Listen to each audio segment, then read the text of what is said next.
교재 제일 앞에 보면 이 보라색 책, 보라색 있죠? 보라색 종이가 있는데요. 여기 보면 목표가 있습니다. 목표. 신약의 배경과 내용을 알게 될 겁니다. 그래서 이번에 공부를 하게 되면 이제 요한복음의 배경, 마가복음 배경, 이게 굉장히 중요합니다. 그 배경을 알고 마가복음을 읽으면 마가복음이 다가오는 게 다릅니다. 나중에 우리 공부하겠는데요. 마태복음의 배경을 읽고 배경을 안 다음에 마태복음을 읽으면 마태복음이 다가오는 게 다릅니다. 우리가 그동안은 그러므로 너희는 가서 모든 족속을 제자로 삼아라, 이게 무슨 뜻인지 잘 몰랐습니다. 그러나 마태복음의 배경을 알고 왜 예수님께서 마지막에 제자라는 말을 했을까? 그걸 알면 그 다음부터 마태복음이 다르게 보입니다. 그래서 배경을 알면 신약의 내용들을 더 잘 알게 되고요. 예수님의 생애와 사역을 개관하게 될 겁니다. 그래서 예수님이 특히 요한복음에는 예수님이 하신 말씀이 많이 나오는데 그 요한복음을 할 때마다 이제 그냥 못 대합니다. 막 눈물이 나오려는 겁니다. 왜냐하면 그 예수님이 어떤 상황에서 그 말씀하셨는지를 알게 되기 때문에. 그 다음에 초대교회 상황과 발전을 알게 되고요. 신약의 주요 인물들에 대해서 배우게 됩니다. 마태에 대해서 배우고 마가도 배우고 이번에 여러분 확실하게 배울 겁니다. 그 다음에 이제 내용은 복음서, 서신서, 예언서, 요한계시록, 역사서는 사도행전, 예수님의 비유가 뭔가. 그 당시에 비유로 말하는 사람은 예수님밖에 없었습니다. 모든 문학에 예수님의 비유만큼 그렇게 나오는 문학은 그 당시에 없었습니다. 예수님만이 비유를 많이 쓴 분입니다. 이걸 참 새롭게 발견하는 겁니다. 우리는 성경에 비유가 있기 때문에 그냥 아이고 비유 뭐 다 있구나 그러지만 그 당시 그 당시 문헌에는 비유를 쓴 사람이 구약에도 비유가 7개밖에 안 나와요. 나머지는 비유를 안 썼습니다. 예수님만이 비유를 씁니다. 이게 참 특별한 겁니다. 이거 배우게 될 거죠. 어려운 구절들을 알게 되고 정령 과정을.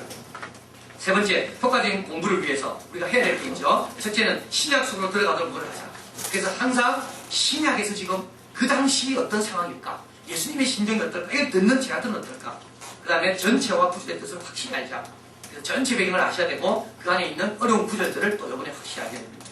그리고 뭐 하자고요? 꼭 한번 읽자. 너무 바쁜 분은 책장이라도 넘겨보자. 그래서 오늘 마태, 마가를 아마 공부할 겁니다. 그러면 여기 오실 때는 뭘 읽고 와야 돼요? 마태, 마가를 다 읽고 오셔야 됩니다. 다시 읽으면, 공부를 하고 다시 읽으면 와닿는 게 다릅니다. 이게 진짜 자기 겁니다. 그래서 오늘 공부 끝날 때 여러분 은혜 받을 겁니다. 이야, 정말 좋다. 그렇죠? 소원이죠, 제 소원. 그렇다고 집에 가가지고 이제 끝났으니까 TV 좀 보자. 이러면 정말 아까워 다 나가랍니다. 그때 바로 앉으셔가지고 마가복음을, 마태복음을 펴서 들으셔야 됩니다. 그럼 읽다 보면요, 구절들이 그 다음에는 뭡니까? 하늘에서 별이 쏟아지듯이 구절들이 내 가슴으로 막 닦아올 겁니다. 야, 이거는요, 돈으로 살 수가 없습니다. 오늘 주몽합니까? 주몽들, 그거 봤거든요. 제 방송? 볼 때는 재밌는 것 같은데 끝나고 나니까 왜 받는 것입니까? TV하니까 그렇죠. 그러나 성경을 보면요, 이건 살아있는 말씀이기 때문에 여기서 뭔가 진한 걸 경험합니다. 그래서 반드시 여러분 꼭 읽으셔야 됩니다. 안 읽으시면 안 됩니다. 다 잊어먹습니다. 그래서 오늘 딱 배웠을 때 바로 가셔서 딱 읽으면 그게 자기께 딱 됩니다. 그래서 꼭 읽어주시고요. 그리고 못 읽는 분은요, 내일 오실 때까지 책 이라고 다 넘기십시오. 제목에도 보시고 쫙 넘기는 거. 이것도 우리 하나님 기뻐하실 거예요. 이거라도 하셔야 돼요. 이것까지 안 하는 분은 주님께서 왜 비유를 말씀하셨습니까? 핑계치 못합니다. 그래서 여러분 핑계하지 마시고 다 넘기시고. 그리고 중요한 구절이 이제 할 때 밑줄을 치셔야 됩니다. 어려운 구절에는 여러분 뜻을 달아놓으십시오. 옆에다가. 그래야지 다음에 누가 물어보면 그 구절을 찾아서 설명할 수가 있습니다. 그리고 요번에 다루는 어려운 구절들은 다 뭡니까? 평소 우리가 몰랐던 구절이기 때문에 다른 사람 다 모릅니다. 그래서 다른 사람 질문하기 쉬운 구절들입니다. 그때 딱 펴가지고 딱 보면서 이 구절 이러면요 달라집니다. 그래서 여러분 참 부끄럽지만 저도 부끄럽습니다. 이번에 발견하는 게 너무 많습니다. 그래서 여러분이 다 아마 정리해 놓으시면 이 정도 오늘 요번 주간에 배울 그 정도 수준이면 어디 가도 잘 때 빠집니다. 우리 저런 사람들한테 내가 물어봤다니까. 토요일날 밥 먹으면서 아니야 모르더라니까. 저도 최근까지 몰랐습니다. 그러니까 신앙생활 그래 오래 해도 지금까지 몰랐던 게 너무 많이 있더라고요. 요번에 다 알게 됩니다. 그리고 다섯 번째, 교회의 중요성을 성경 통해 확신하게 됩니다.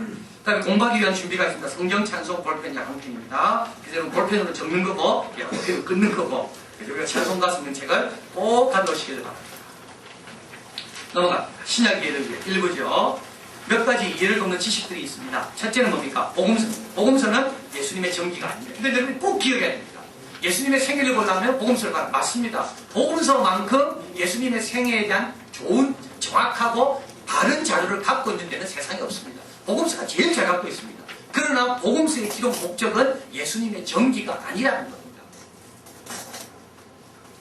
그 다음에 사도 바울, 가장 많은 책을 쓴 사람이 사도 바울이 13권을 썼습니다. 누가는 2권밖에 적지 않았지만 누가가 양적으로는 가장 많은 공헌을 했습니다. 누가복음과 사도행전을 합치면 양이 엄청납니다. 시대 부분, 성경이 제일 먼저 쓰여질 때가 뭐가 쓰였을까요? 사도 바울이 제일 먼저 적었습니다. 그래서 사도 바울이 먼저 적고 그 다음에 뭐요? 복음서 시대가 복음서가 적히게 되고 그 다음에 일반 서신이라고 다 배우게 됩니다. 이거는 요한 1, 2, 3서, 유다서, 야고보서 이런 서신입니다. 그리고 요한계시록서. 그래서 성경을 적힌 시대가 이렇게 구분이 됩니다. 그래서 사도 바울이 가장 먼저 적었는데 왜 먼저 적었겠습니까? 사도 바울은 여러 교회를 세우면서 순회 전도를 다녔습니다. 사도 바울이 떠난 다음에 어떻게 됐을까요? 그 교회에 편지 쓸 일이 있는 겁니다. 그래서 편지 써서 보낸 겁니다. 그런데 사도 바울은 자기가 쓴 편지가 성경이 되리라고는 생각한 적이 한 번도 없습니다. 그런데 나중에 성경을 이렇게 만들게 될 때 사도 바울이 보낸 편지들 가운데 몇 가지를 추려가지고 성경에 넣은 겁니다. 그 사도 바울이 제일 먼저 바울 시대가 있고 그 다음에 복음서 시대가 있고 복음서는 그 뒤에 쓰여졌습니다. 나중에 말씀드리겠는데요. 그러나 다음에 훨씬 뒤에 조금 뒤에 일반 서신 요한계시록이 적혀졌습니다. 이 시대 구분이 이렇게 됩니다. 예수님이 돌아가시고 20년간 무슨 시대요? 암흑 시대. 이때는 뭡니까? 기록이 남기지 않았습니다. 나중에 설명드립니다. 그러나 50년대부터 바울 서신이 나타나기 시작하고 죽은 뒤 40년 후에는 마가복음, 복음서가 본격적으로 나타나기 시작했다. 그리고 마가복음 뒤에 마태와 누가복음이 나왔고 1세기 말에는 요한복음이 나왔다. 동일성. 그러나 이렇게 작가들이 다 다르지만 신학을 볼 때마다 우리는 뭡니까? 동일성이 있다는 것을 얘기해요. 제자들이 예수 그리스도를 믿고 있으며 예수님을 증거하는 데 같은 목적을 갖고 있고 그래서 연기는 다르지만 대본은 같다. 그래서 각 연기력에 따라서 표현하는 건 다를 수가 있습니다. 표정도 다를 수가 있습니다. 그러나 원래 작가가 쓴 대본은 동일하다. 거기에 이제 성경이 갖고 통일성의 뜻입니다. 순서 너무 중요하죠? 한번 해볼까요? 읽어보겠습니다. 27권의 순서는 저자에 따라 편집 배열된 것도 아니고 기록된 연대순으로 배열된 것도 아니다. 너무 중요합니다. 이거 무순이라고 할 수 있다. 연대순으로 말하자면 사도 바울 서신이 제일 먼저 나와야 하지만 복음서도 마가복음이 제일 먼저 나와야 하지만 순서가 그렇지 않다. 사도 바울 서신 가운데 제일 먼저 나오는 게 뭐라고 했습니까? 예? 사도 바울 서신 가운데 제일 먼저 나오는 게 뭡니까? 그 사도 바울 서신이 뭔지 헷갈리는 분이 있죠. 로마서, 데살로니가 전서, 갈라디아 이런 겁니다. 그 중에 제일 먼저 나오는 게 뭡니까? 로마서죠. 두 번째 나오는 게 뭐죠? 고린도 전서 세 번째, 고린도 후서 네 번째. 잘하시는 제품 아닙니까? 갈라디아서죠. 근데 여러분 한번 보십시오. 제일 긴 게 뭡니까? 로마서입니다. 그 다음에 긴 게 고린도 전서입니다. 그 다음에 긴 게 고린도 후서입니다. 그 다음에 긴 게 뭡니까? 갈라디아서입니다. 간단하죠. 긴 순서대로 문제 나온 거예요. 그래서 답은 의외로 간단한 데 있습니다. 자, 신약 정경, 나중에 구약은 왜 마태복음 나왔는지 설명드리고요. 자, 이제 신약이 어떤 시대가 있습니다. 기록이 어떤 시대? 암흑 시대죠, 암흑 시대. 예수님은 기록을 남기지 않았습니다. 그는 말씀의 선포자였지 기록을 통해 활동한 문서연자가 아닙니다. 그래서 예수님께서 남긴 건 하나도 없고 글씨 쓴 게 하나 있다면 요한복음 8장에 땅바닥에 글씨 쓴 겁니다. 그래서 가늠한 여인 앞에서 돌로 치려고 할 때 그때 땅바닥에 쓴 겁니다. 그 다음 예수님 글씨 남겼다는 그게 없습니다. 그리고 제자들도 마찬가지입니다. 제자도 기록을 남기려고 한 자는 아무도 없습니다. 말로 전하는 것에 관심이 있었지 글로 기록하는 남기는데 제자들도 관심이 없었어요. 그래서 성경이 없었습니다. 기록이 안 된 거죠. 이유 첫째, 초기 기독교인들은 예수의 생애와 교훈 또는 이외의 신앙적인 문서들을 기록으로 남길 만큼 능력을 갖춘 사람이 아니었다는 겁니다. 갈릴리 어부 출신이기 때문에 예수님의 생각과 사상들을 정리해서 기록 남겨야 되겠다라는 어떤 그런 필요성도 없었고 또 하나는 뭡니까? 능력도 안 됐다는 겁니다. 그래서 베드로 전서를 볼 때 학자들이 베드로 전서는 베드로가 적은 게 아니라고 보죠. 왜냐하면 너무 문장이 뛰어납니다. 갈릴리 어부가 이 정도 문장을 구사할 일은 없다는 겁니다. 너무 베드로가 있죠. 무덤에서 일어날 일이죠. 자기를 너무 무시하잖아요. 근데 실제로 베드로 전서 누가 읽었는가 하면 베드로가 읽고 베드로가 비서 베드로가 시켜서 진로하느라는 사람이 있었다. 그러니까 마가복음도 사실은 마가가 적었지만 마가의 뒤에 누가 있습니까? 베드로가 있습니다. 그래서 제 아들은 이렇게 적는 데 익숙하지 않습니다. 실력도 없고 배울 기회도 없었고 또 너무 바빴습니다. 두 번째, 메시지를 전하면 그대로 살면서 증거하기에 너무 바빴습니다. 빨리 복음을 전하고 싶습니다. 주님 다시 오시기 전에 땅끝까지 전하고 싶습니다. 근데 언제 앉아서 적습니까? 여러분 바쁘면 못 적습니다. 기록을 적기 위해서는 따로 시간을 내야 되거든요. 제 아들은 그럴 수가 없었습니다. 그러니까는 뭡니까? 복음 전하러 다닌다고 적을 기회가 없었습니다. 그 다음에 세 번째로 같이 있습니다. 당시 사람들은 기억하지 않고 기억하는 데 익숙해져 있었다. 놀란 만큼의 기억력이 뛰어났는데 유대라 이들은 입으로 가르쳤고 제 아들은 모두 외워서 배웠다. 그렇죠? 그래서 제 아들도 기억 잘하고 있고 또 기억 잘하고 있는 제자가 한두 명이 아니라 많은 제자들이 옆에 있기 때문에 굳이 기록에 남길 필요가 없다. 생생하게 기록하고 있고 한 번 이야기하고 기억 탁탁 잘하니까. 자, 그런데 그래서 이때는 어때요? 암흑의 시대, 구전의 시대라고 말합니다. 적지 않습니다. 그러나 이런 구전의 시대는 계속될 수 없었죠. 문서 기록의 필요성을 느낄 수밖에 없습니다. 첫째는 뭡니까? 최초의 제자들이 하나하나씩 죽어갑니다. 첫 번째 증인들이 사라져갑니다. 그러면서 생생했던 그 기억들을 우리에게 되새겨주고 계속 이야기해줄 사람들이 이제 점점 줄어드는 거죠. 확신이 점점 약해지는 겁니다. 그래서 두 번째는 뭡니까? 박해가 심해지면서 공개적으로 볼 수가 없었습니다. 너무 중요합니다. 그래서 어떻게 해요? 문서를 가지고 흩어지는 거예요. 사도 바울이 갈 수가 없죠. 그래서 어떻게 해요? 문서를 주면 그 문서를 읽고 읽은 사람이 그 다음 사람이 그 문서를 주면 그 문서를 또 읽고 그 다음 사람에게 전달해줘요. 그래서 박해와 관련해서 모의가 점점 어려워지면서 이게 문서의 필요성이 대두되게 되어 있습니다. 그 다음에 이제 세 번째 같이 읽을까요? 유대교와의 대립과 갈등이 심화되면서 유대교는 예배식 있는 문서가 있었는데 초대교회는 없었다. 이를 의식하지 않을 수 없었는데 그러면서 문서를 갖게 됩니다. 여러분 우리가 성경을 이해할 때 유대교와 배경을 꼭 이해해야 해요. 왜 문서를 갖게 되는가 하면 유대교에는 뭐가 있죠? 모세, 그 마태복음을 기록하게 된 이유가 바로 여기 있습니다. 유대인들은 모여가지고 읽는 게 있습니다. 그런데 우리 예수 믿는 사람들 당시 전부 어디서 왔습니까? 유대인에서 왔죠. 근데 와가 읽는 게 하나도 없는 겁니다. 근데 유대교가 70년대 예루살렘 성전이 멸망하면서 성전 중심의 종교가 경전, 율법 중심의 종교로 바뀝니다. 그러면서 회당에서 율법을 굉장히 가르치고 과거에는 제사장들이 중심적인 역할을 했는데 이제는 누가 합니까? 바리새인과 서기관들이 중심적인 역할을 합니다. 왜냐하면 그를 가르치는 사람이니까. 그러니까 성경을 막 강조하고 모세오경을 강조하다 보니까 유대교에서 온 사람들이 뭡니까? 아, 우리도 뭔가 있어야 되겠다. 우리는 뭔가 아무것도 없다. 그래서 쓰여진 게 뭐라고요? 마태복음입니다. 마태복음. 자, 그래서 항상 기독교는 유대교를 의식하지 않을 수가 없습니다. 유대교가 어떻게 나갈까? 유대교의 반응이 뭡니까? 왜냐하면 유대교에서 온 사람들이 흔들리니까. 그래서 그 히브리서에 보면 히브리서에서 왜 히브리서 구약의 제사와 이런 것들을 강조하면서 그것보다 예수님이 뛰어난가를 강조하는가 하면 유대교의 제사가 여기 없잖아요. 유대교의 제사장이 여기 없잖아요. 유대교의 모세가 여기 없잖아요. 근데 여기 초라한 성도들끼리 앉아있는데 저기는 의식도 있고 율법도 있고 뭐 이런 전통도 있고 그래서 흔들리는 성도를 위해서 히브리서가 적혀진 것이 바로 그 배경이에요. 그래서 로마 사람이 핍박인 것도 있지만 실제로 많은 초대교회 핍박은 유대인들로부터 받았다. 최초의 기독교 문서는 바울 서신이죠. 50년대 초부터 60년대 초기까지 기록된 거고 사도 바울은 64년쯤 네로 황제에 의해서 이제 죽습니다. 그래서 그 당시부터 사도 바울밖에 안 나옵니다. 그리고 사도 바울도 영구히 보관하고 쓴 것은 아닙니다. 복음을 올바로 이해하도록 복음에 합당한 생활하도록 가르치도록 권면하기 위해서입니다. 책임 있는 지도자가 생기지 않았기 때문에 그가 세웠던 교회와 끊임없이 연락을 취하면서 지도하기 위해 서신이 필요했습니다. 그래서 서신을 적었는데 이 서신들을 어떻게 해요? 성경으로 넣으려고 연구하면서 사도 바울 거를 넣었다는 겁니다. 그래서 사도 바울은 처음부터 내가 지금 성경으로 만들어 봐야 되겠다. 내가 성경으로 넣어야 되겠다. 그래서 빈틈없이 적자. 이렇게 적은 책들은 성경에 하나도 없습니다. 이걸 우리가 꼭 기억해야 됩니다. 딱 앉아가지고 아 그래 성경을 내가 적은 걸 한번 성경에 한번 넣어주나 야, 열심히 연구를 한번 넣어볼까 이런 책을 하나도 없어요. 나중에 설명. 마가복음도 마찬가지. 주 70년경 마가에서 기록됐고 마가복음을 기초로 해서 누가와 마태복음이 나왔습니다. 역사적인 보도자료가 아닙니다. 전기가 아닙니다. 예수님을 믿게 하고 믿음 가운데 성장하기 위해 교육력 목적이 보호자. 그래서 설교입니다. 마가복음도 마찬가지입니다. 내가 마가복음 지금 마가복음 성경에 들어가야 되겠다 이렇게 적은 책이 아닙니다.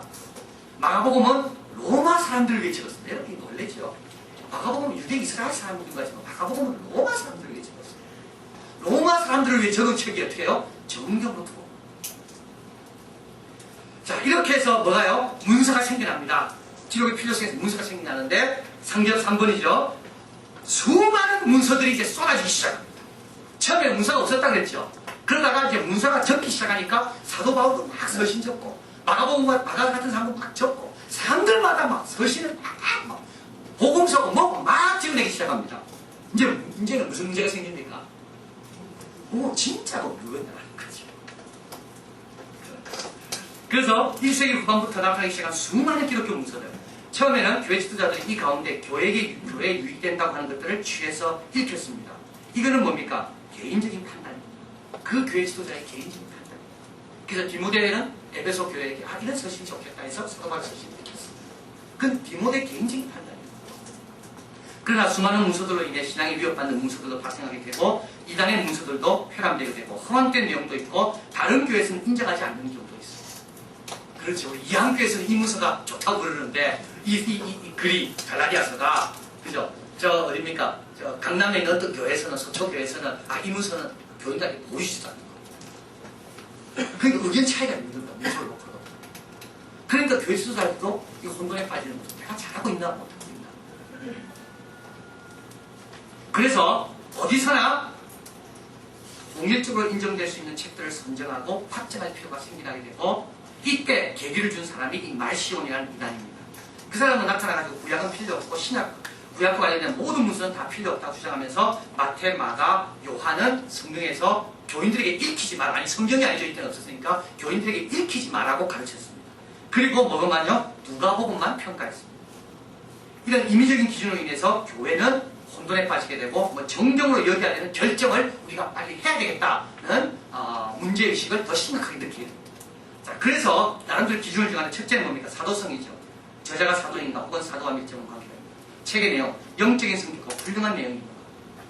좀 조잡하고 좀 이렇게 뭐랄까 이렇게 하나님 말씀으로 말하기에는 조금 이렇게 좀 이렇게 이런 질이 떨어지는 이런 내용들을 뺐다는 거예요. 그 다음에 보편성, 모든 교회들이 이걸 다 의견 없이 쓰고 있는가. 이게 너무 중요하죠. 이 교회도 갖고 저 교회도. 그 다음에는 영감, 이 본문을 읽을 때마다 내 영이 살아나는가, 영이 깨끗해지는가. 이런 한 4가지 기준을 가지고 성경은 이 문서들을 분류하기 시작했습니다. 이게 이제 정경화자. 정경화의 귀한 인물 4번째 봅니다. 오리겐이라는 사람이 나타나서 245년에 사망했는데요. 이 사람은 정경 형성에 관심을 갖고 교회들을 숭례했습니다. 교회들을 숭례하면서 실제로 어떤 책들을 교회들이 사용하고 있는지를 조사를 했습니다. 그래서 이 사람이 두 그룹으로 나눴습니다. 호모 레고메나와 안티 레고메나. 호모 레고메나는 뭐냐면 모든 교회들이 다 인정하고 있는, 사용하고 있는 서신들, 책들입니다. 이 교회도 쓰고 저 교회도 쓰고. 그러나 안티 레고메나는 뭐냐면 다소간의 반대가 있는, 다소간의 의심의 여지가 있는, 어떤 교회는 쓰는데 안 쓰고 있는. 그래서 이 사람이 그 당시에 회람되고 있는 책들, 글들을 이렇게 나누었습니다. 그래서 모든 교회가 쓰고 있는 호모 레고메나에 있다는 것은 사복음서, 바울 13선시서, 베드로전서, 요한 1서 이렇게 나가고 안티레고마의 나머지들입니다. 유세비서 나타나 역사학자죠. 또 이 사람도 조사를 하기 시작했습니다. 근데 비슷한 결과가 자꾸 나오는 거죠. 그리고 이제 킬이라는 사람이 나타나서 입교인들에게 신앙 성경의 목록을 제시하는데 이때 이 사람은 요한계시록을 제외한 26권을 제시했습니다. 벌써 이때 이제 거의 이제 성경 지금 갖고 있는 모습을 갖추게 됩니다. 그리고 라오디게아 종교회의에서 360년 구약과 신약을 경전하를 결의하고 계시록을 제외한 26권을 거룩한 성경으로 인정하게 됩니다. 그러나 아타나 시우스라는 유명한 신학자가 나타나가지고 367년에 신약 27권을 나는 신약으로 추천한다. 이 말을 합니다. 그런 말을 하면 나는 이제 신약 성서에 속하는 책들을 다시 소개하려고 합니다. 다시 소개한다. 그것은 다음과 같습니다. 이러면서 요한계시록까지 포함시킵니다. 그리고 어거스틴이 참석한 카르타고 회의에서 신약 성경 27권이 기독교 경전으로 채택하게 됩니다. 외경, 여러분 외경이죠? 질문하겠습니다. 외경은 구약, 답이 있죠. 구약의 외경이 있습니까? 없습니까? 있습니까? 없습니까? 구약의 외경이 있어요? 없어요? 없어요? 있어요, 없어요? 네. 자, 있다는 분 손 들어보세요. 구약의 배경이 있다. 구약의 배경은 없다. 네. 용기에 감사. 자, 우리 개신교는 구약을 39권이죠. 구교, 천주교는 구약이 몇 권입니까? 46권입니다. 구약이 우리보다 7권이 많죠. 천주교가. 그 7권은 우리는 뭐라고 부릅니까? 외계입니다. 그게 구약의 외계입니다. 자, 보십시다. 왜 천주교는 46권을 부르고 우리는 39권만 하는가? 유대인들 가운데 유대인들은 다 흩어졌죠. 다 흩어져가 살고 있었는데요. 그러면서 이 디아스포라된 유대인들이 자기 나라 말을 다 잊어버렸습니다. 그래서 알렉산드리아에 모여 학자들이 구약의 말씀을 헬라어만 알고 있는 세대를 위해서 구약의 말씀을 70인이 번역을 합니다. 헬라어로. 이게 70인역입니다. 근데 이때 헬라어로 번역을 할 때 구약의 히브리어로 된 것만 번역한 게 아니라 구약의 히브리어 없는 것까지 번역해서 넣었습니다. 그 70인역에는 헬라어가 된 구약에는 46권이 들어가요. 그런데 그게 언제냐면 BC 3세기입니다. 약 한 390년 지난 다음에 유대 학자들이 다시 모여서 구약의 정정을 정할 때 어떻게 정하는가 하면 70인역의 기준으로 하지 않고 어떻게 해요? 70인역에 있지만 그 중에 히브리어로 된 것만 정정으로 정합니다. 그래서 나머지 7권은 히브리어로 안 돼 있기 때문에 다 어떻게 해요? 정경에서 제한시켜요. 그래서 유대인들은 지금 뭐 정경하면 뭡니까? 네, 39권만 정경입니다. 근데 로마 캐톨릭은 어떤 본조가 있는지 네, 그 7권을 넣어가지고 46권을 쓰고 있는 겁니다. 거기에 뭐가 있냐면 마키비서, 토비서, 에스트라서, 바룩서, 차문서 이런 거. 그래서 지금 유대인들도 우리 개신교가 쓰는 39권만 구약으로 인정합니다. 그게 이제 구약의 외경입니다. 신약의 외경은 더 다르죠. 신약의 외경은 엄청나게 많습니다. 외경이 나온 이유 있죠. 볼까요? 첫 번째, 예수의 생애와 사도들의 활동에 대한 더 많은 정보를 얻고 싶은 갈망 때문에. 예수님 유년기에 뭐하고 지냈을까? 너무 궁금하잖아요. 그래서 그 예수님의 유년기에 대해 적어놓은 도마복음서가 있어요. 그래서 누가 도마복음 이름으로 예수님의 유년기를 적어놓습니다. 마리아는 뭐 했을까? 마리아 지원했을까? 안 했을까? 뭐 이런 거 야고보 복음서예요. 예수님의 사후에 음부에 가셨다고 베드로 9시에 나와 있는데 정말 음부에 가서 뭐 하셨을까? 궁금하잖아요. 그래서 뭡니까? 외경이 나옵니다. 바돌로의 질문. 또 이단적 경향을 가진 이들이나 집단이 그리스도나 사도의 이름으로 인정받으면서 자신들의 사상을 교회에 침투하기 위해서 이런 걸 우리는 뭐라 하냐면 위경이라고 합니다. 거짓 이름을 쓴 겁니다. 이름을 썼지만 실제로 그 사람의 사상이 아니고 그 사람의 이름을 빌려서 자기의 사상을 침투시키는 겁니다. 빌라도의 죄를 최소화하려고 하는 빌라도 복음, 영지주의 주장을 펴기 위해서 이집트 복음, 이집트 이게 중요합니다. 이들을 성경 배척으로 강조하고 위경이라고 합니다. 자, 보십시다. 이집트 복음. 이집트에 뭐가 있었다고요? 영지주의자들이 이집트에 많이 있었습니다. 여러분 최근에 뭐가 그게 됐죠? 유다복음 심해놨죠. 다빈치 코드와 함께 유다복음이 나오는 바람에 그죠? 이 기독교를 싫어하는 사람은 다 잘됐다 그냥 기독교 한번 혼나거나 다빈치 코드로 그냥 하고 또 유다복음으로 해가지고 여러분 다빈치 코드 읽었습니까? 영화 보셨습니까? 안 보셔도 됩니다. 다빈치 코드에 대해서 많은 분들이 연구를 했는데요. 저는 그 영화를 봤습니다. 영화를 보니까 그 다빈치 코드 내용이 그거죠. 막다가 마리아하고 예수님이 결혼을 해가지고 아이를 낳는데 그 후손을 이제 지켜야 되는 겁니다. 그 후손을. 그랬는데 그 후손이 뭐 성별한 걸 가지고 있는데 그래서 그 후손에 모여있는 뭐 성당을 찾아가고 뭐 그런 것들, 그 살인사건이 나고 이랬는데 그런데 그걸 막 강조했던 영국 학자가 나중에 거짓말이다가 잡혀가고 이렇게 나옵니다. 근데 나는 그 사람이 잡혀가는 거 봐서 끝난 거 아닙니까? 근데 마지막에 그 사람이 그 루브르 박물관에서 뭐 무릎 사람들이 되긴 되지만 저는 다빈치 코드는 별로 그렇게 그걸 이해할 정도로 우리가 깊이까지 그걸 볼 사람은 별로 없을 거고 또 봐도 그 영국 학자가 잡혀가니까 근데 이제 그 당시에 이 유다복음도 이 내셔널 지오그래피에서 우리에게 공개했습니다. 근데 이 유다복음은 뭐냐면 400년 BC 4세기 정도에 적어놓은 문서인데요. 이 파피루스된 28장으로 된 문서입니다. 근데 이것이 1700년간 감춰져 있다가 이제 내셔널 지오그래피에서 다 공개된 겁니다. 이것이 공개될 때 사람들은 굉장히 초조했습니다. 왜냐하면 그 미치는 파급 효과거든요. 그런데 아까 말한 것은 이집트 복음이 어디 있다고요? 영지주의 주장이 되겠죠. 이 유다 복음은 어디 있었냐면 이 영지주의가 있는 이집트에서 발견된 겁니다. 그래서 이 유다 복음은 어떻게 시작하는가 하면 이렇게 시작합니다. 이것은 6월절 3일 전 일주일 동안 예수께서 가룟 유다와 대화하신 것을 폭로하는 비밀스러운 말씀이다. 이렇게 딱 시작합니다. 그러면서 유다 복음에는 어떤 내용이 나오냐면 예수님께서 가룟 유다를 향해서 너는 앞으로 훌륭하게 될 것이다. 왜냐하면 내 육체를 벗도록 네가 도와줬기 때문에.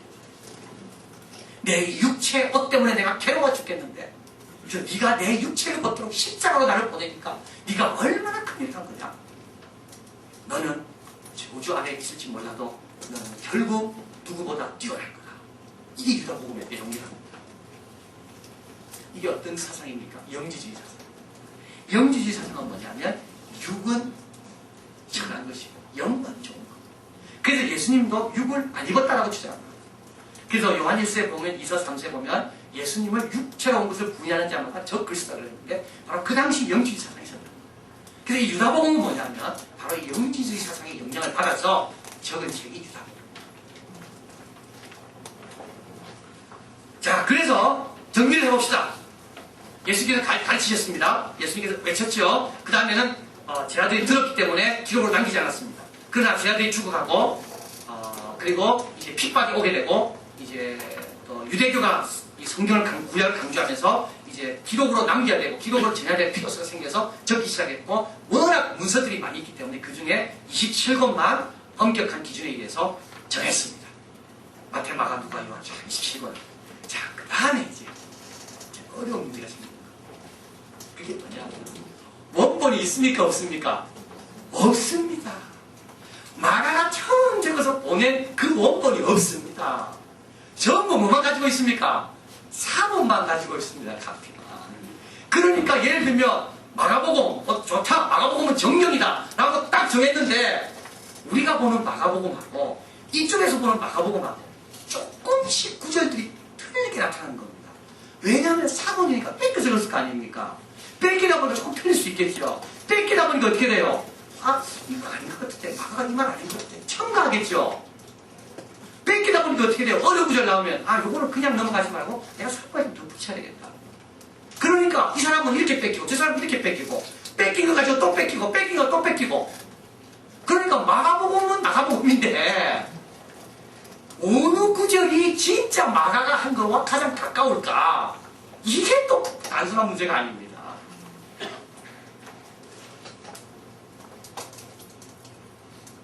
한번 보겠습니다. 본문에 나오면요. 대문자라는 사본이 카피들입니다. 카피. 히라바 알파벳 대문자라만 기록되어 있습니다.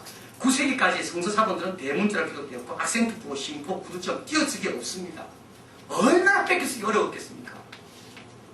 그리고 소문자를 기록하면서부터 뺏겨쓰기가 시작되어 쉽게 뺏겨쓰게 되고 그래서 대문자 사본 때는 많이 뺏겨쓸 수가 없었습니다. 너무 어려우니까. 그러나 소문자 사본이 생겨나기 시작하면서 약 5,000개 이상의 사본들이 막 나오기 시작합니다. 근데 여기에 이제 악센트, 쉼표, 구두점 등이 나타나기 시작하고 점점 시대가 지나면서 어떻게 됩니까? 원문에도 없는 자, 이 장절입니다. 장절. 장절 구분이 언제 생겼다고요? 처음부터 생긴 게 아닙니다. 중세 때 생겼어요. 그래서 1228년 캔터베리와 스테판 랑톤 대주교가 뭘 나눴습니까? 장을 나눴어요. 그 다음에 300년 후에 프랑스의 로버트 스테파너스에 의해서 뭐가요? 절이 나눴어요. 그 처음에 장절도 없었습니다. 그러니까 뺏기기가 얼마나 어려웠겠습니까? 그러니까 사명을 가지고 뺏기는 거예요. 그런데 뺏기다 보니까 차이가 나겠죠. 그래서 이제 어떤 본문이 원래 마가가 적으려고 했던 가장 원래 본문에 가까운가 그걸 이제 학자들이 연구하기 시작합니다. 이걸 가리켜서 본문 비평이라고 합니다. 자, 그래서 원문 확정지 아까는 뭡니까? 정렬로 확정짓는 원리고 이거는 뭐죠? 원문입니다. 원문에 가까운 찾는 겁니다. 어떻게 했습니까? 첫 번째는 좀 더 짧은 것이 원문에 가깝다. 그렇죠? 그렇습니다, 여러분. 미워 이 말 했다가 이게 원심이죠. 그러다가 조금 생각해보면 아, 그 사람 상처받았다 이러면 믿다는 말은 그 다음에 설명이 붙습니다. 그래서 첫 번째 말하고 두 번째 말은 다릅니다. 첫 번째 말은 그대로 나오지만 두 번째 뭡니까? 생각하게 되고 배려하게 되고 그 다음 어떻게 됩니까? 더해집니다. 그래서 항상 첫 번째 말보다 두 번째 말이 길죠. 그래서 이제 그런 원리에 따라서 좀 더 짧은 것이 원문에 맞다. 뺏길 때는 추가하는 것보다 추가하는 게 더 많죠. 또 어려운 내용일수록 뭡니까? 이 두 가지 카피가 있는데 마가복음에 두 가지 카피 중에 어느 게 진짜 원문에 가까울까? 더 어려운 거예요. 왜냐하면 두 번째는 뭡니까? 어렵기 때문에 두 번째는 어떻게 쓸까요? 쉽게 풀었습니다.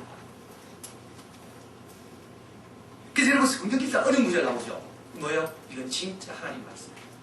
어렵기 때문에. 어렵기 때문에 어느 누구도 자기 말로는 표현할 수 없는 표현들을 한다는 말은 뭡니까? 하나님께 계시로 주신 거기 때문에. 그래서 어렵습니다, 성경은. 당연히요.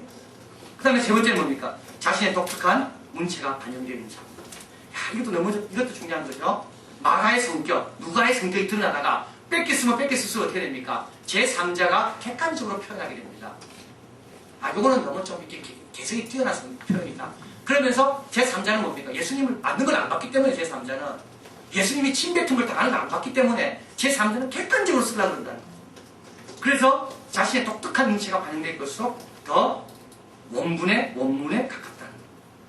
그리고 다른 사본과 관련해서 얼마나 많은 사본적 증거가 있는가, 또 가장 오래된 사본의 지원을 받는가, 그리고 얼마나 많은 지적 다양성이 있는가, 또 지지하는 사본의 지적. 이 말은 뭐냐면 이 원문을, 이 본문을 지지하는 사본들이 다 깨끗하게 보관되어 있는가, 지저분하고 막 찢어지고 그렇지 않고 깨끗하게 보관되어 있는가, 이게 사본의 지입니다.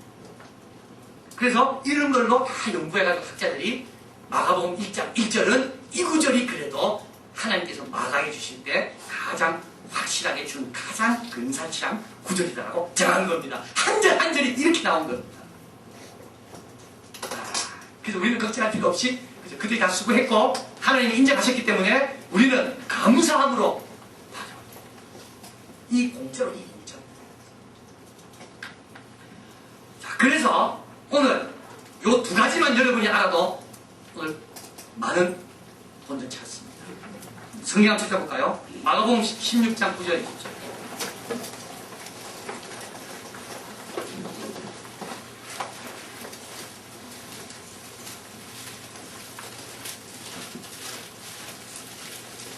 마가복음 제일 마지막입니다. 마가복음 16장 9절에서 20절. 자, 9절 다음에 뭐가 나오죠? 예수께서 하고 뭐가 나옵니까? 그 앞에 과로가 나오죠. 그 다음에요, 20절에 가면 뭐가 나옵니까? 끝에 과로가 나오죠. 과로가 뭐였는 줄 그동안 아셨습니까? 과로를 왜 쳐놨을까요? 요한복음에 가볼까요? 똑같습니다. 요한복음에도 과로로 되어 있습니다. 요한복음 7장 한번 가보십시오. 요한복음 7장.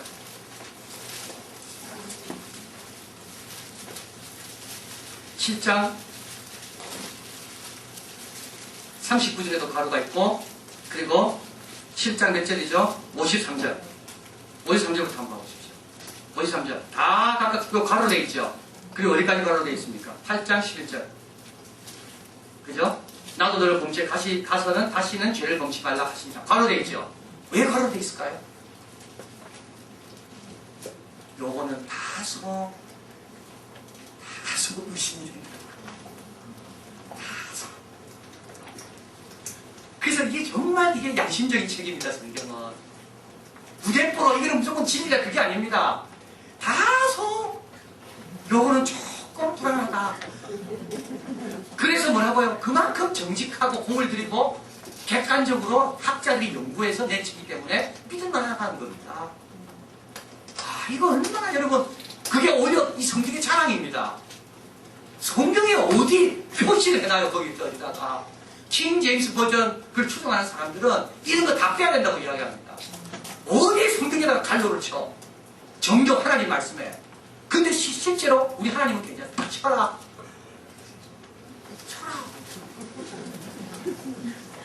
나중에 발견되면 치우면 될 거 아니에요. 그러나 그 1100가지 때문에 다른 구절은 정말 우리가 믿을 수가 있다. 다 그렇습니다. 자, 그리고 또 한번 볼까요? 질문 한번 내겠습니다. 17장 20절. 마태복음 17장.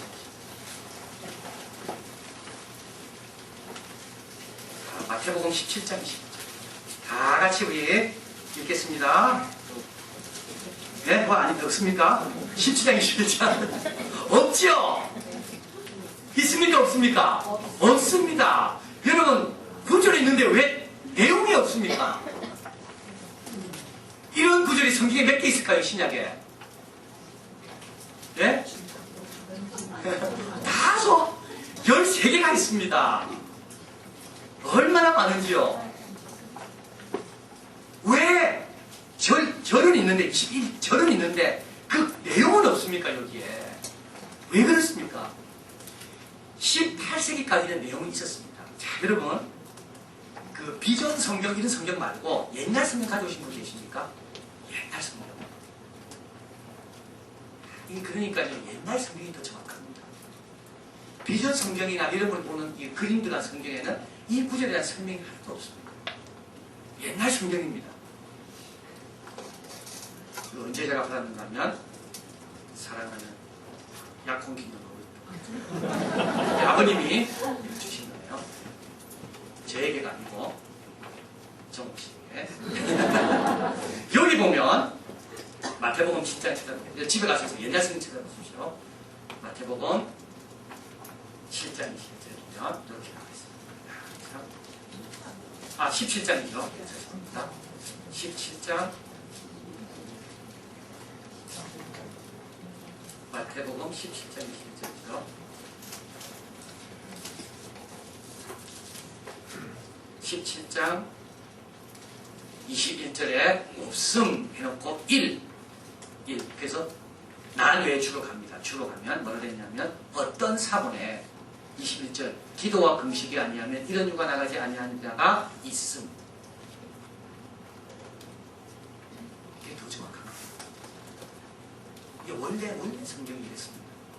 자, 이 말은 뭐냐면 18세기까지 그러니까 1881년도까지 웨스트코트와 호르트라는 영국의 학자가 이걸 연구할 때까지는 여기에 있었습니다. 그 구절들이 다 들어가 있었죠. 그런데 학자들이 여러 가지 사고를 가지고 연구를 하다 보니까 그 구절은 아무래도 원래는 없었던 구절 같습니다. 그래서 수정된 성경을 다시 만들어냅니다. 그런 걸 빼고요. 또 약간 문제가 있던 이런 것들을 고치면서 그리고 나서 13개를 어디로 그동안 1800년 동안 교회가 이렇기 때문에 그걸 아예 없애기는 너무 아쉬워서 그걸 어디로 뺐다고요? 난 외주로 뺀 겁니다. 그리고 절과 절은 그동안 역사적으로 꼭 싸우던 절 아닙니까? 그래서 절은 그대로 살립니다. 그래서 절은 살리고 그 앞에 없음이라고 표시하고 난 외주로 해서 그것도 살립니다.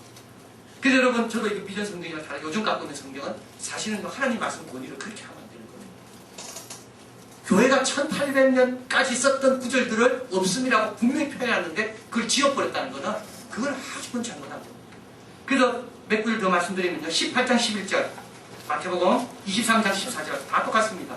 마가복음 9장 44절 9장 46절 11장 26절 15장 28절 누가복음 17장 36절 23장 17절 사도행전 17장 36절 15장 34절 28장 29절 로마서 16장 24절 이렇게 해서 세 구절은 13구절은 없음으로 절만 있고 그리고 난외주에 가서 그 내용이 드러났습니다. 자, 그래서 성경이 오늘 우리에게 정교화 작업을 거치고 그리고 구절 하나하나를 원래 하나님이 마가에게 주셨던 마태에게 주셨던 그 뜻이 뭘까? 기도하고 연구하고 이런 피나는 노력 가운데 1888년도에 그때 수정된 신약 성경이 우리 손에 들려지게 되고 그것을 번역해서 개혁 개정파 RSB 미국 이런 것들이 나오게 되고 킹제임스 버전은 그 전에 1600년대인가 그때 나옵니다. 그래서 킹제임스 버전은 이런 것들을 매우 시각적으로 없습니다. 그러나 실제로 학자적인 양심과 오늘날 교회들이 다 믿고 사용하는 것은 이제 개혁 개정파 이거죠. 개혁파. 자, 우리 복음서 한번 더 보겠습니다. 아까 말씀드렸는데요. 이제 복음서는 정기가 아닙니다. 그리고 복음서에는 저자가 없습니다. 원래는 마가가 적었고 마태가 적었고 요한이 적었지만 복음서에는 마가가 적었다는 말이 하나도 안 나와 있습니다. 마가복음서는 마태도 마찬가지입니다. 그래서 복음서의 특징이 있다면 그건 저자를 밝히지 않는 게 그래서 요한만 밝히지 않는 게 아니고요. 있고요. 우리 마태도 복음서에 있어서 그렇다 이렇게 절대 밝히지 않습니다. 그래서 예수님의 어떻게 보면 가르침, 예수님의 어떤 일대기를 그래도 나름대로 정리하면서도 이것은 자기의 어떤 그런 개인적인 어떤 그런 작품이라고 말하기에는 너무나도 자기가 한 일이 별로 없기 때문에 이렇게 밝히지 않습니다. 나중에 말씀드리겠습니다. 그래서 복음서는 전기가 아니라 말씀드렸고요. 예수님의 신앙을 전파하는 것 중에 설교요, 신앙 고백요, 전도 문서가 복음서입니다.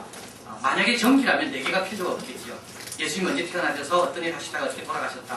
이게 승천했다. 요걸 이야기하기 목적이라면 전기는 이렇게 다양한 각도에서 다양한 측면에서 적을 필요가 없습니다. 이게 복음서가 4개가 이유되는 이유는 인격과 활동, 그분의 교훈을 좀 더 폭넓게 깊게 전달하기 위해서입니다. 그리고 요한복음 20장 가보겠습니다. 요한복음 20장. 이게 어떻게 보면 복음서의 어떻게 보면 가장 중요한 예수님의 생애를 요약할 수밖에 없었던 가장 중요한 이유가 여기 나와 있습니다. 요한복음 20장 30절 31절 같이 있습니다. 예수께서 제 아들 앞에서 이 책에 기록되지 아니한 다른 표적도 많이 행하셨으나 오직 이것을 기록함은 너희와 예수께서 하나님의 아들 그리스도이심을 믿게 하려 하며 또 너희로 믿고 그 이름을 힘입어 생명을 얻게 하려 하느니라. 예, 많이 행했지만 요것만 기록했다는 겁니다. 마가도 마찬가지고 마태도 마찬가지고 누가도 마찬가지고 다 그렇습니다. 그리고 21장 가보겠습니다. 21장 24절 같이 있습니다. 이 일을 증거하고 이 일을 기록한 제자가 이 사람이다. 우리는 그의 증거가 참인 줄 아노라. 이상하지 않습니까? 갑자기 우리가 나오죠. 여러분 한번 보십시오. 지금 예수님은 이렇게 말씀하셨습니다. 이렇게 살았습니다. 이렇게 하셨습니다. 쫙 가다가 맨 마지막에 뭐라고요? 24절에 이 일을 증거하고 이 일을 기록한 제자가 이 사람이다라고 누가 말합니까? 지금 우리라는 사람이 말합니다. 지금. 갑자기 이게 뭐가 바뀐 겁니다. 이거. 처음에는 요한이 이까지 쫙 예수님에 대해서 적고 있다가 요한은 여기까지 펜을 꺾었습니다. 끝났습니다. 그런데 이 요한이 적은 것을 가지고 뒤에 후대 사람이 뭐라고요? 후대 사람이 아니죠. 이 요한복음을 이거 같이 읽고 나누는 사람이 그 요한이 적은 것에 대한 평가를 내리고 있습니다. 참 재밌죠. 이거 모를 때는 넘어가는데 이걸 알면 참 재밌습니다. 성경은. 자, 이 일을 증거하고 이 일을 기록한 제자가 이 사람이다. 우리는 그의 증거, 요한의 증거가 참인 줄 알아. 같이 읽을까? 25절. 우리 예수의 행하신 일이 이외에도 많으니 만일 낱낱이 기록한다면 이 세상이라도 이 기록된 책을 두기에 부족할 줄 안다. 이렇게 많이 임했지만 그래도 예수님에 대해서 꼭 필요한 하나님의 아들이시고 이를 믿는 자에게는 영생이 있다는 것을 알게 하기 위해서 꼭 필요한 것만 적은 것이 복음서다. 알게 됩니다. 복음서를 이해하기 위해서는 세 상황이 있습니다. 예수님의 역사적 상황, 예수님이 당시 말씀했던 그 상황, 그리고 그 말씀을 들었던 제자들이 기록하지 않고 외치면서 설교했던 그 상황, 그리고 설교하고 다니던 그 내용들을 형편에 맞게끔 다시 모아서 수집해서 적어야 되는 그 상황. 이게 세 가지 상황이 있습니다. 그렇죠? 예수님 말씀할 때 하고, 그리고 예수님의 제자들이 전할 때 하고, 그리고 그 전한 것을 다시 수집해서 마가는 마가대로, 요한은 요한대로, 누가는 누가대로 하는 그 상황이 또 다 다르답니다. 그래서 성경을 잘 이해하려면 그 세 가지 다 봐야 되고, 마지막은 어떤 상황입니까? 오늘 우리 상황이죠. 나에게 하나님께서 왜 말씀해 주실까? 자, 공간복음서 문제입니다. 이게 재밌습니다. 자, 마가복음이 가장 오래됐습니다. 그래서 여러분 이제부터는 그 복음서 중에 제일 오래된 거 하면 마태복음 나오면 안 되고요. 제일 먼저 쓰여진 거 아니고 마가복음이 제일 먼저 쓰여진 거 기억하셔야 되고요. 그리고 가장 오래되고 최초의 복음서인 마가복음은 뭐라고요? 마태와 누가복음의 자료로 이용됩니다. 자, 이거 첫 번째 자료입니다. 자, 보십시오. 마가가 제일 먼저 적었습니다. 나중에 조금 설명드릴게요. 마가가 적었어요. 그리고 나서 마태는 마태 나름대로 적어야 할 필요가 생긴 거예요. 그런데 마태가 그냥 적겠습니까? 그냥 못 적습니다. 마가가 적은 걸 참고할 수밖에 없습니다. 아니, 마가가 적은 것을 사람들이 다 읽고 있는데, 그러면 나도 나름대로 필요에 따라서 예수님의 말씀을 다시 생각하면 적어야 되는데 마가는 어떻게 적었습니까? 그래서 마가 걸 참고합니다. 누가도 마찬가지입니다. 누가도 누가복음을 적어야 되는데 마가 걸 참고합니다. 재밌는 거는요, 마태복음에 있는 95%가 마가복음에 다 있어요. 누가복음에 있는 65%가 많이 맞습니다. 아니죠.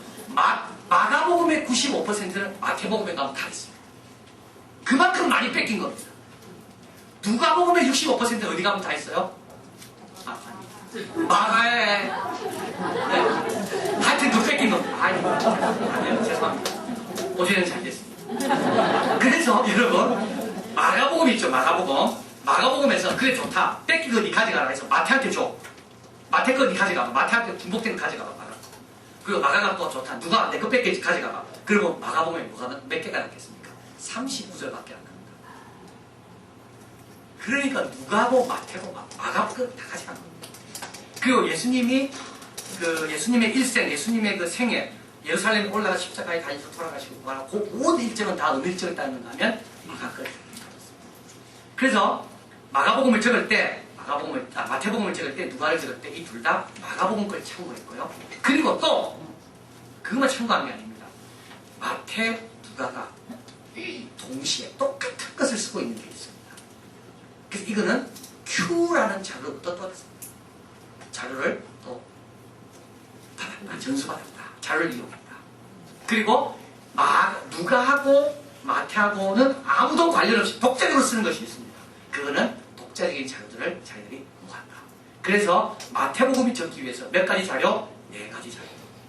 누가복음 4가지 자료. 이렇게. 자, 그래서 예를 들면 이렇습니다. 마가복음에는 없는데요. 여러분 생각, 제일 처음 적은 마가복음에는 없는데 누가와 마태복음에는 있습니다. 그런 것들은 학자들이 생각할 때 이거는 둘 다 동일한 또 다른 자료를 집중했구나.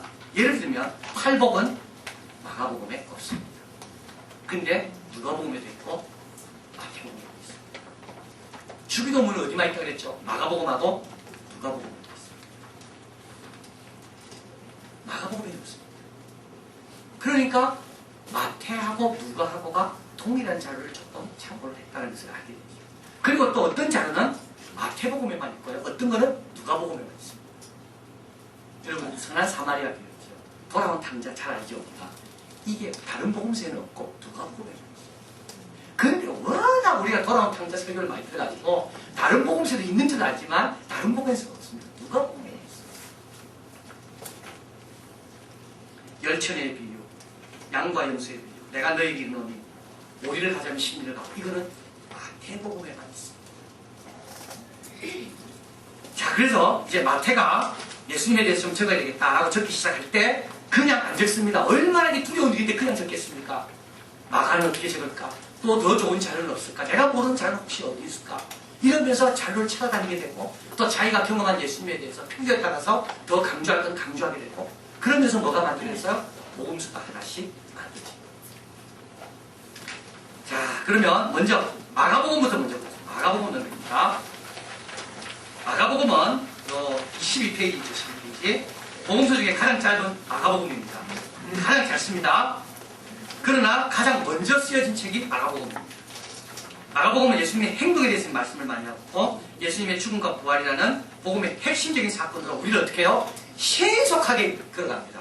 그래서 마가복음이 짧은 이유는요, 빨리 어디가 빨리 예수님의 십자가가 우리를 인도하고 싶은 거예요. 그 이유가 있습니다.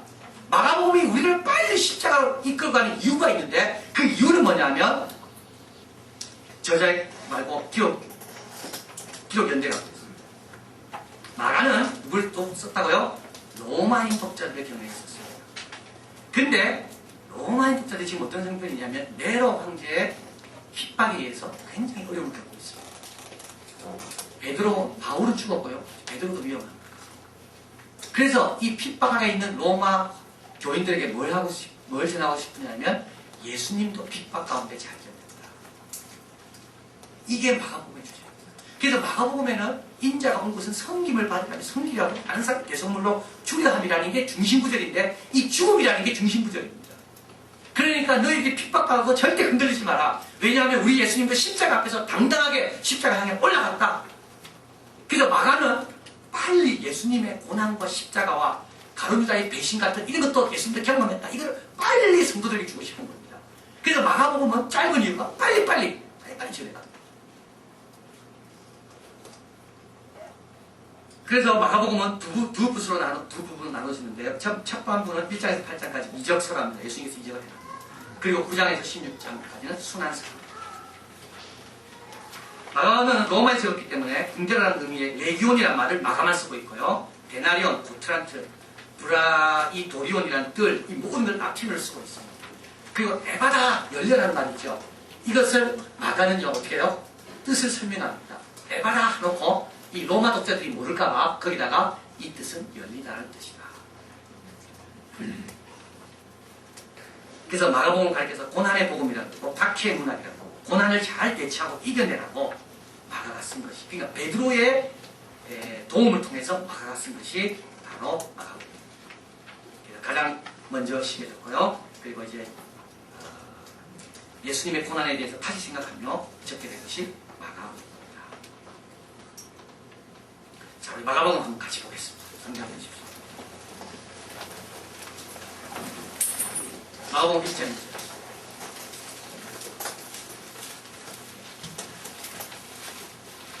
시작하여 하나님의 아들 예수 그리스도 복음의 시작이다. 예, 마가는 바로 이렇게 시작합니다. 예수님께서 어떻게 태어났고 뭐 어떻게 잉태되시고 그런 설명 안 합니다. 바로 이렇게 시작하죠. 자, 10절. 그 다음에 뭐가 나오죠? 곧 나오죠. 12절에 성령이 곧 나오죠. 그 다음에 18절에 바로 제자들을 부릅니다. 제자들이 어떻게 해요? 곧 나오죠. 20절에 또 곧 나오죠. 얼마나 지금 마가가 빨리 진행시키는지 모릅니다. 이걸. 자, 그런데 이렇게 곧 계속 나오다가 35절 가보십시오. 같이 있습니다. 새벽 오히려 미명에 예수께서 일어나 나가사 한적한 곳으로 가사 거기서 기도하시더니, 야, 이렇게 바쁜 일정 가운데도 우리 예수님 뭐 하셨다가요? 새벽에 나가 기도하십니다.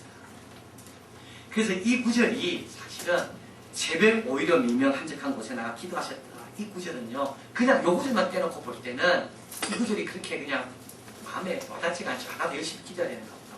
그러나 마가가 곧 계속 진행하다가 갑자기 여기서 딱 멈추고 뭐라고요? 우리 예수님은 그러나 고요한 시간을 가지십니다. 여기 적어주고 있습니다. 그 다음에 마가복음과 관련해서 또 내려가 봅니다. 44절이죠. 자, 어미 경비하사 보내시기 있습니다. 가르사랴 상가 아무에게 아무 말도 하지 말고 가서 내 몸을 세상에 보이고 내 깨끗게 됨을 인하여 모세의 명한 것을 드려 저에게 증거를 하셨더니, 자, 여기서 아무에도 말하지 말라는 메시아 비밀이라는 것이 마가복음에 많이 나옵니다. 마가복음 7장에 가보면요. 마가복음 7장에 가보면 7장 24절에 나오죠. 예수께서 일어나 거기를 떠나 두로 지경으로 가서 한 집에 들어가 뭐라고요? 아무도 모르게 하시려고 그러나 숨길 수 없다. 36절 가봅니다. 예수께서 저희에게 이르시되 아무에게라도 이르지 말라 하시되 경계할수록 저희가 더욱 널리셨다. 여러분, 예수께서 계속 강조하는 게 말하지 말라는 거죠. 이걸 뭐라 말하는가? 메시아 비밀이라고. 왜 예수님께서 말하지 말라 했을까? 설명 나와 있죠. 첫 번째는 뭡니까? 사람들이 예수님을 단순히 기적을 행하는 자로 여기는 것을 피하고 싶기 때문입니다. 그래서 기적만 보고 모인 걸 예수님이 싫어하십니다. 말씀을 듣고 생명을 기억하십니다. 또 예수님은 두 번째는, 그리고 몇 페이지 있냐면 14페이지입니다. 기적이 일어나는 것을 보고 예수님을 따르는 사람은 원치 않고 육체의 질병만 고치고 기적을 행하려는 것이 아니라는 것을 예수님께서는 잘 듣지 않았다는 거죠. 그리고 세 번째, 예수님은 여기저기 이동하기 쉽고 제자들의 사역에 방해받지 않기 위해 불필요한 공개를 피하고 싶었습니다. 네 번째, 예수님이 배우자는 메시아 유행에 대한 잘못된 인식을 피하고 싶었습니다. 그 다음에 상승하는 인기가 초래할 수 있어 때이른 죽음. 그래서 예수님이 너무 인기가 좋으면 어떻게 됩니까? 더 시기와 질투를 먼저 받습니다. 그래서 여러분, 예수님께서 공생애가 몇 년 했습니까? 공생애 3년이죠. 오늘도 하나 어디 있습니까? 3년 있습니까? 없습니까? 없습니다. 마태, 마가, 누가는 예수님께서 예루살렘을 한 번 올라간 거예요. 이 3년 어디서 왔는가 하면 요한복음에서 왔습니다. 예수님께서 6월절을 지키러 3번 올라가셨습니다. 그리고 마지막 올라가셨을 때 잡히시게 공생의 3년. 자, 그래서 예수님께서는 그때까지 어떻게 해요? 마지막 때까지는 어떻게 해요? 알리지 않기를 원하셨습니다. 그럼 아픈 사람은 그냥 지나칠 수 없으니까 병은 고쳤지만 꼭 병 고치신 다음에는 알리지 마라. 내 때가 아직 안 이뤘다. 그러나 예수님 때가 됐을 때는 어떻게 됩니까? 예수님께서 예루살렘에 나귀 타고 들어가십니다. 이제는 내 때가 되었다. 그래서 그때가 되지 않기까지는 제자들도 키워야 되고 예수님의 사역을 자꾸 숨겨야 되고 또 때에 이른 죽음을 막으셔야 되기 때문에 예수님께서 당신을 나타내지 마라, 알리지 말라고 메시아 비밀을 말씀한 걸 보세요. 자, 그래서 마가복음은 이렇게 적혀 있습니다. 그 다음에 쭉 넘어가면요, 마가복음 8장 44절입니다. 그래서 마가복음의 가장 중심 구조를 두 개를 내라 하면 마가복음 8장 44절에서 여기까지 하고 마가복음 아까 말씀드린 10장 45절입니다. 8장 44절이 있습니다. 무리와 제 아들을 불러주시되 아무든지 나를 따라오려거든 자기를 부인하고 자기 십자가를 지고 나를 접속하시니라. 누구든지 제 목숨을 구원하자 하면 이럴 것이요. 8장이다. 8장 35절이죠. 누구든지 나와 복음을 위하여 제 목숨을 잃으면 구원하리라. 아살 사제했습니다. 제 성경 각으로 되어 있습니다. 그래서 35절 같이 있습니다. 누구든지 제 목숨을 구원하자 하면 잃을 것이요. 누구든지 나와 복음을 위하여 제 목숨을 잃으면 구원하리라. 사람이 만약 온 천하를 얻고도 제 목숨을 잃으면 무엇입니까요? 사람이 무엇을 쓰고 제 목숨. 이게 다 어떤 맥에서 나온 겁니까? 지금 로마입니다. 로마. 네로 황제의 핍박입니다. 이때 마가는 예수님의 이 말씀을 강조하고 싶은 겁니다. 그 다음에 10장으로 넘어가 볼까요? 10장 45절. 다시 있습니다. 인자의 온 것은 섬김을 받아야 함이 아니요 도리어 섬기라고 자기 목숨을 많은 사람의 대속물로 주려 합니다. 이게 예수님의 중심 말씀. 내가 왜 왔는가? 나도 죽으러 왔다. 그 말씀입니다. 그래서 로마 성도들에게 이 말씀을 마가는 베드로의 말씀을 들은 걸 가지고 강조하고 싶습니다. 자, 그리고 쭉 넘어갑니다. 마지막 구절로요. 16장으로 마가복음 15절부터 한번 읽어볼까요? 15절에서 같이 있습니다. 그 후에 11제자 또 가라사대 너희는 온 천하에 다니며 만민에게 복음을 전파하라. 믿고 세례를 받는 사람은 구원을 얻을 것이요 믿지 않는 사람은 정죄를 받으리라. 믿는 자들에게 이런 표적이 따르니 곧 저희가 내 이름으로 귀신을 쫓아내며 새 방언을 말하며 뱀을 집으며 구스통을 마시면서 배를 받지 아니하며 병든 사람에게 손을 던진 나으리라 하시더라. 주 예수께서 말씀을 마치시니 하늘로 올리우사 하나님 우편에 앉으시니라. 제 아들이 나아가 두루 전파할세 주께서 함께 역사하사 그 따르는 표적으로 말씀을 확실히 증거하시느니라. 이야, 이게 누구한테 준 말씀이라고요? 로마에 있는 심하게 두려움이 있는 성도에게 준 거예요. 그래서 마가복음을 다 읽고 이 말씀까지 읽을 때 확신이 다 생기는 거예요. 그래, 숨지 말자. 우리도 두루 다니며 복음을 전파하자. 그리고 확실하게 주님께서 역사할 걸 믿고 나가자. 마가복음 그거 해주세요. 마태복음. 자, 앞으로 가겠습니다. 마태복음. 오늘 여기까지 마태복음까지. 자, 마태복음은요, 여러분, 신약의 제일 첫 번째 책이죠. 왜 신약의 제일 첫 번째 책인가? 신약을 시작하는 말인데요. 왜 그렇다고 말씀드렸습니까?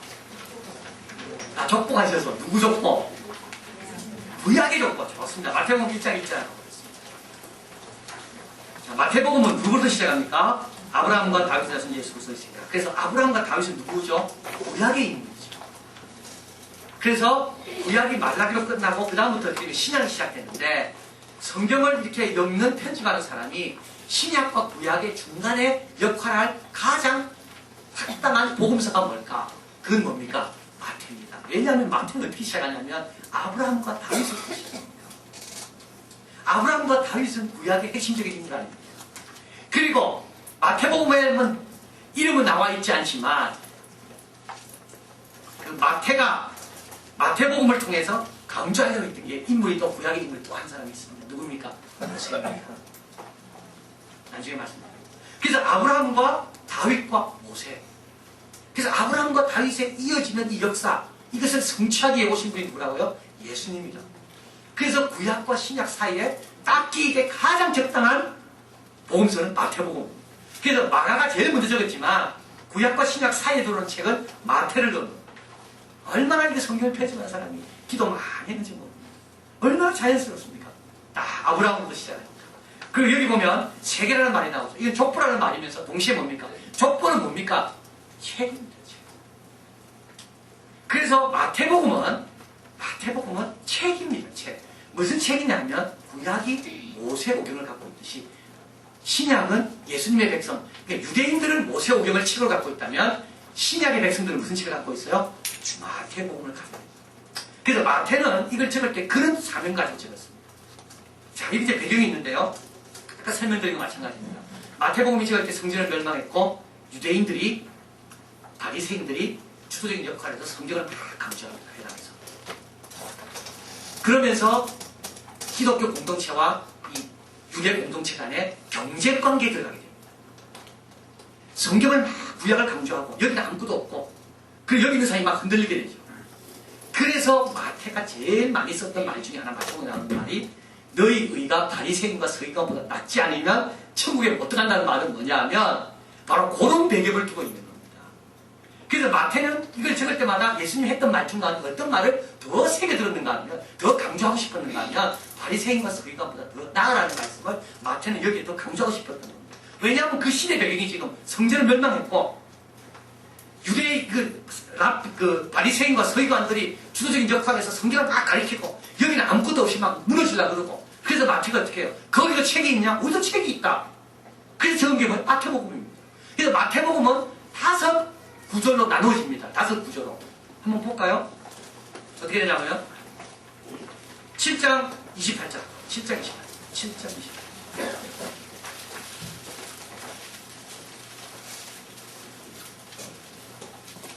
7장 20절 같이 있습니다. 예수께서 이 말씀을 마치시고 우리들에게 그같이 마치시고 나오죠. 그 다음 넘어갑니다. 11장 1절입니다.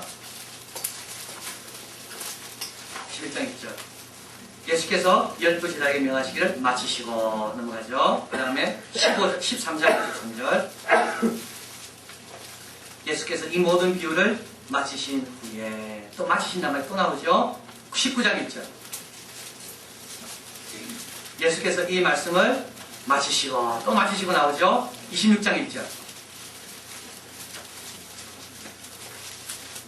같이 있습니다. 예수께서 이 말씀을 다 마치시고 몇 번 나눠집니까? 마태복음이 5 부분으로 나눠집니다.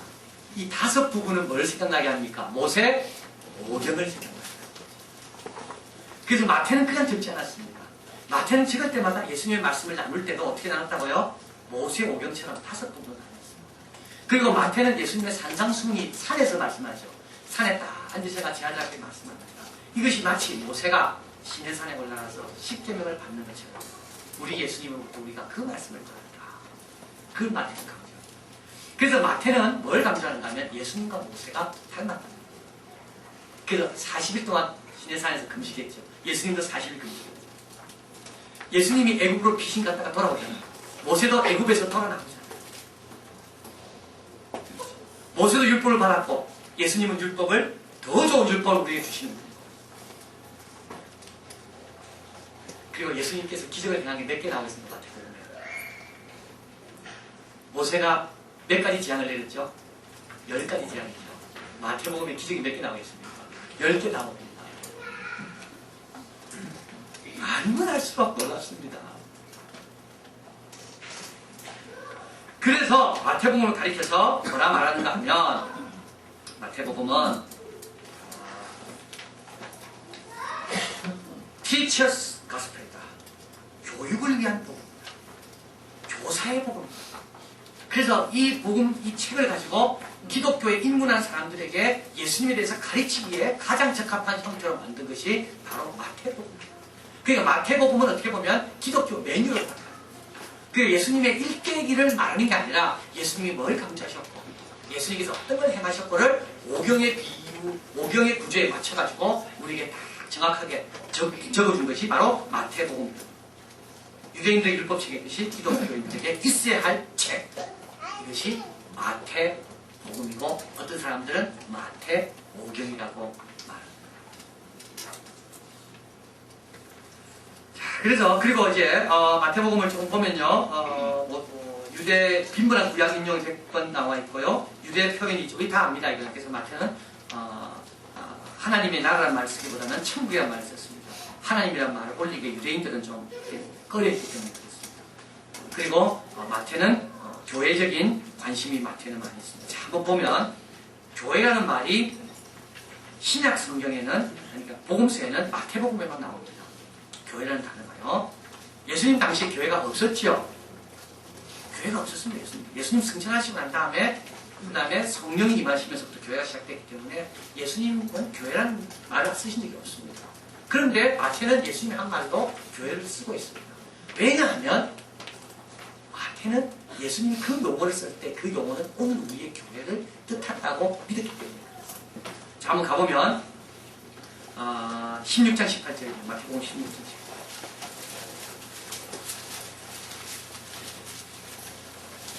같이 있습니다. 또 내가 너희에게 이르노니 너는 베드로라. 내가 이 반석을 위에 내 교회를 세우리니 음부의 권세가 이기지 못하리라. 그 다음에 18장 17절. 그 뒤에 있죠. 같이 있습니다. 만일 그들의 말도 듣지 않거든 교회의 말하고 교회의 말도 듣지 않거든 이방인과 세리와 같이 여기라. 그렇죠. 그래서 여기에 마태는 주님께서 이 당시 말하는 교회를 마태는 오늘 우리의 교회라고 알았고 그래서 이걸 쓸 때 교회라는 용어를 여기에 넣고 있습니다. 그래서 마태를 가리켜서 교회를 위한 복음이다. 교회 중심적인 복음이다. 라고 말합니다. 그리고 교회 예배를 위해서 마태는 뭘 넣었어요? 여기다가 주기도문을 온전한 주기도문을 넣습니다. 그래서 누가 하고 마태가 기록한 주기도문이 다르다고 그랬습니다. 우리 교회는 마태의 주기도문을 따릅니다. 왜냐하면 마태는 주기도문을 넣을 때도 온전한 주기도문, 우리가 교회 예배 때 공식적으로 써야 될 때 외워야 될 주기도문은 예수님이 의도했던 주기도문은 원래 이거다. 그래서 누가는 줄여서 넣고 마태는 교회에서 공식적으로 쓸 수 있는 온전한 기도문으로 주기도문을 넣었습니다. 그래서 우리 교회는 마태의 주기도문을 넣습니다. 이게 왜 그러냐면 마태는 교회적 관심이 많았다. 자, 그래서 마가가 예수님의 생에 대한 관심이 많다면 마태는 예수님의 말씀에 대한 관심이 많았다.